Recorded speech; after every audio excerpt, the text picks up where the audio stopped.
Hello student, welcome to Equator Academy Dehradun. और मैं लाया हूँ आप लोग के लिए कुछ इंपॉर्टेंट करंट अफेयर्स जो न्यूज़पेपर से आपके लिए गए हैं, जो आपके अपकमिंग यूके पीसीएस के किसी भी फॉर्मेट में अपर लोअर आर ओ सब में काम आ सकते हैं।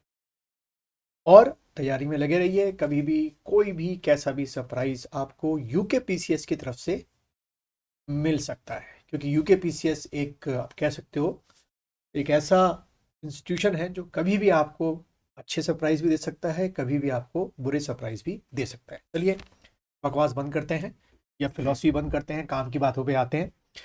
तो आज के अखबारों में ये रहा कि कुछ जुड़ने को तैयार, कुछ रहना चाहते हैं बाहर। तो जैसे आपको पता है, हमारे यहाँ यूसीसी जो है विधानसभा में पास हो गया है, यानी कि स्टेट असेंबली में। और अब जो प्रोसेस होता है कि जब कोई भी बिल स्टेट असेंबली या विधानसभा में पास होता है तो उसके बाद वो बिल जो है गवर्नर के साइन के लिए जाता है। अब यहाँ से कॉन्स्टिट्यूशन का एक क्वेश्चन आ सकता है कि गवर्नर जो भी बिल, मनी बिल को छोड़ के जो भी बिल गवर्नर के पास आता है, यानी कि राज्यपाल महोदय के पास आता है हस्ताक्षर के लिए, सिग्नेचर के लिए, वो क्या प्रेसिडेंट को फॉरवर्ड कर सकते हैं? हाँ, वो प्रेसिडेंट को फॉरवर्ड कर सकते हैं अगर वो चाहें। तो ऐसे बिल क्या हो जाते हैं, लटक जाते हैं। ठीक है, खैर ऐसा नहीं होगा, मुझे पूरी उम्मीद है कि गवर्नर साहब जो है उस पर साइन कर देंगे। पर उसके पीछे भी एक और न्यूज़ है जो हम लोग अभी पढ़ेंगे।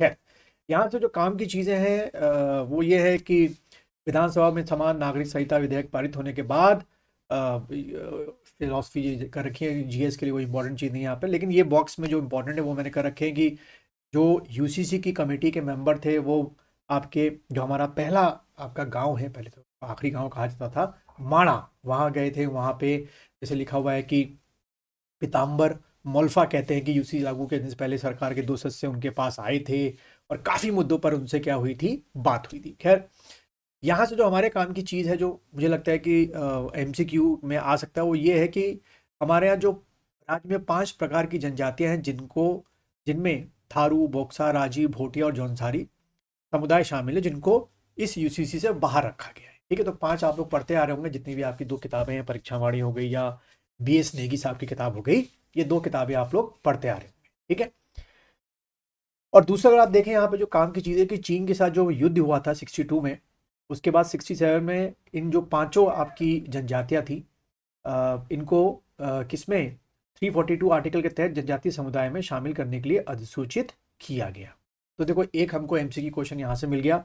ये जो पांचों आपकी जनजातियां थी, इनको अधिसूचित जो है वो किस वर्ष में किया गया और किस आर्टिकल के तहत किया गया? तो रट्टाफिकेशन करेंगे आप लोग 1967 में और आर्टिकल 342 के तहत किया गया। फिर एक और चीज़ यहाँ पे लिखी है, जो यहाँ पे ये कर रखा है मैंने, ये तो हाईलाइट नहीं हो पा रहा, इससे कोई बात नहीं, कि भारत के संविधान के भाग 21 और अनुच्छेद 366 के खंड 25 में जनजातीय सदस्यों के परंपरागत अधिकार संरक्षित करने की बात कही गई है, इसलिए भी इनको बाहर इससे रखा गया है। फिर दूसरी न्यूज़ आपकी ये रही, सतत विकास लक्ष्य में टॉप 5 स्टेट्स कौन से रहे, आपसे पूछ सकते हैं। तो बाकी ये पढ़ लेना आप लोग वीडियो को पॉज करके, या ये जो आप सामने देख रहे हैं ये मेरी वेबसाइट का पेज है, equatoracademy.in। ये आप सामने देख रहे हैं equatoracademy.in लिखा हुआ है, और इसका पेज का लिंक मैं वीडियो के डिस्क्रिप्शन में दे दूंगा। यहाँ आपको ब्लॉग के सेक्शन में आना है, और ब्लॉग के सेक्शन में जो जो, क्योंकि रोज़ तो देखो उत्तराखंड का करंट अफेयर्स न्यूज़पेपर में इतना नहीं आता, एक दो करके आते हैं, तो रोज़ अपडेट तो नहीं कर पाता हूँ, लेकिन जहाँ लगता है कि 2 दिन हो गए, 3 दिन हो गए, काफ़ी कंटेंट जो है अखबारों से इकट्ठा मैंने कर लिया है, तो फिर मैं वो अपडेट कर देता हूँ अपने इस पेज में। तो आपको यहाँ पे उत्तराखंड करंट अफेयर 2024 में आना है, इसमें क्लिक करेंगे तो आप पेज में खुलेंगे ऐसे करके। तो ये आपके जितने मुझे लगे हैं अभी तक, क्योंकि मैंने अभी इस ब्लॉग की शुरुआत की है, तो ये आपको ब्लॉग जो है वो मिलते रहेंगे। ठीक है, चलिए वापस आते हैं हम लोग। तो दूसरा ये रहा कि जो टॉप 5 स्टेट्स हैं किसमें सतत विकास लक्ष्य में, वो आपसे पूछ सकते हैं। तो देखिए यहाँ पे क्या लिखा हुआ है, पहले नंबर पे नैनीताल, दूसरे पे हमारा देहरादून, बागेश्वर, चौथे पे उत्तरकाशी और पांचवें में आपका चमोली। ठीक है, तो आप ये 5 टॉप 5 याद रखेंगे। उसके अगर आप देखें यहाँ पे क्या लिखा हुआ है, इस रिपोर्ट के अनुसार 2019-20 से लेकर 22-23 के दौरान राज्य के 13 जिलों में भुखमरी, गरीबी और बीमारियों से लड़ने की योजनाओं की प्रगति के आधार पर रैंकिंग का निर्धारण किया गया है। यानी कि this ranking has been based on 3 factors, कि भुखमरी कितनी रही, पॉवर्टी कितनी रही है और बीमारियों से लड़ने के लिए सरकार की जो योजनाएं हैं वो कितनी सक्सेसफुल आपकी इम्प्लीमेंट हो रही है। अगर आप इसमें बॉटम में देखें तो यूएस नगर यानी कि उधम सिंह नगर बॉटम में है, शायद इन तीनों पैरामीटर्स पे वो अपने आप को फुलफिल नहीं कर पा रहा होगा। फिर ये मेरा प्रचार है, प्रचार करना भी ज़रूरी है वैसे अपने इंस्टीट्यूट का, जोक था। चलो खैर आगे। अंकित ने किलिमंजारो की चोटी पर फहराया तिरंगा। तो ये अंकित कुमार भारती ने साउथ अफ्रीका में जो किलिमंजारो है वहाँ पर तिरंगा फहराया। और यहाँ से और चीज़ें क्या मिलती है, किलिमंजारो अपने 3 ज्वालामुखी शंकु कीबो मवेजी और शीला के साथ पूर्वोत्तर तंजानिया में निष्क्रिय स्टैटो ज्वालामुखी है। ठीक है, तो ये हमको ज्योग्राफी की इंफॉर्मेशन यहाँ से मिल गई। उसके बाद ये अफ्रीका का हाईएस्ट आपका वो है पॉइंट है किलिमंजारो, जिसकी ऊंचाई समुद्र तल से 19,300, ये खैर याद नहीं करना, बट वो जो आपके हैं कीबो मवेजी शीरा वो आपको याद कर लें। और अंकित कुमार आपको नाम याद रखना है। खासियत है कि अंकित कुमार के कूल्हे में चोट लगी थी, स्टील रॉड डली है, उसके बावजूद भी अपनी विल पावर के बेसिस पर ये यहाँ तक पहुँचे हैं। तो एस्पिरेंट्स अपनी विल पावर के बेसिस पर आपको तैयारी करते रहना है। मैं मान रहा हूँ कि यूकेपीसीएस कई बार देता है कैलेंडर, उस पर काम करते हैं, कई बार नहीं देता है। ठीक है, चलो खैर वापस आते हैं। तो ये जो शुरू में मैंने आपको न्यूज़ दिखाई थी उसी को लेकर के विधानसभा सचिवालय कर रहा है त्रुटियों के बारे में विधेयक का अध्ययन। ठीक है, तो यानी कि बिल पास हो गया। अब पास होने के बाद विधानसभा का जो स्क्रूटनी डिपार्टमेंट, जो भी इंटेलेक्चुअल्स हो गए, इसकी भाषा पे देख रहे हैं कोई गलती नहीं हो गई, क्योंकि साफ सी बात है कि इस पे कई इसके जो प्रोविजंस हैं उनको चैलेंज किया जाएगा, चाहे वो हाई कोर्ट में चैलेंज करें चाहे वो सुप्रीम कोर्ट में चैलेंज किया जाए, क्योंकि हम जानते हैं कि जुडिशरी जो होती है वो प्रोटेक्टर ऑफ फंडामेंटल राइट्स होती है।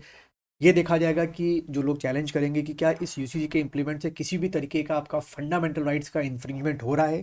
ठीक है, बाकी यहाँ पे क्या लिखा हुआ है, समान नागरिक संहिता राज्य में भेजने की तैयारी चल रही है, विधानसभा में पास हो गया है। और सचिवालय विधेयक को जो मैं कल आपको बताया था, सचिवालय में आपकी आर की कितनी सारी नौकरियां खाली पड़ी हैं।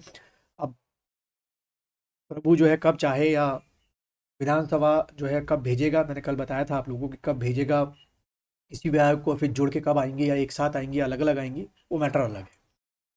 तो मैं इसके वीडियो के पहले पढ़ा हुआ है, आप देख सकते हैं। सचिवालय विधेयक में भाषा को लेकर किसी तरह की त्रुटि ना हो, कर रहे हैं। तो अब सवाल पैदा होता है कि जब ये विधेयक प्रेजेंट किया गया था तब क्या स्क्रूटनी नहीं की गई थी, इसकी नहीं की गई होगी, और इसके लिए 740 पेज के विधेयक को पढ़ा जा रहा है। ठीक है, तो अगर आप आर बनते हैं तो भाई बहुत मेहनत करनी पड़ती है वहाँ पर। अच्छा, उसके बाद ये हमारी नवयुक्त मुख्य न्यायाधीश जो है, ये पहली 2 दिन पुरानी न्यूज़ है, बट एक बार मैंने दे दिया कि उत्तराखंड हाईकोर्ट की जो नई आपकी चीफ जस्टिस बनी है रितु बाहरी के सम्मान में 12 फरवरी को हाईकोर्ट में फुल कोर्ट रिफर्स होगा, वो तो होता ही है उनके यहाँ। और इस समय देखिए हाईकोर्ट के जो रजिस्ट्रार हैं वो कौन है, कौशल किशोर शुक्ला जी जो है, वो उनकी ओर से सूचना में बताया गया है। अभी हाईकोर्ट में भी आपको याद होगा 2019-20 के आसपास ARO की पोस्टें आपकी आई थी, फिर से शायद दोबारा आपकी पोस्टें आई। तो इसको अगर आप पेज को मैंने लिंक देखना चाहते हैं तो ये ब्लॉग में जाके देख लेना, मैं डिस्क्रिप्शन आपको भेज दे रहा हूँ। और अपना सुबह से शाम का पढ़ाई का वो रखो, टाइम टेबल मेंटेन रखो, उस पर स्टिक रहो। ये मत सोचो फॉर्म कब आ रहे हैं, कैसे आ रहे हैं, कहाँ आ रहे हैं, आएंगे सरप्राइज मिलेगा, टाइम कब मिलेगा।